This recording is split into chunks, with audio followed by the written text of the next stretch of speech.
في بطولة كأس العالم للأندية، اتحاد جدة السعودي يتجاوز أوكلاند سيتي في مباراة أشبه برحلة ترفيهية وحصة تدريبية بالنسبة لاتحاد جدة. اتحاد جدة في ملعبه وسط جماهيره استطاع أن يتغلب على أوكلاند سيتي بثلاث أهداف نظيفة في 11 دقيقة.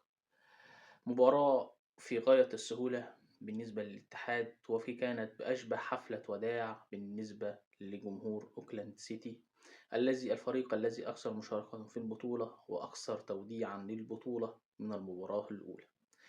اتحاد جدة يضرب موعدا مع الأهلي المصري، مباراة لن تكون بالسهلة، والأهلي المصري لن يكون بالضيف السهل.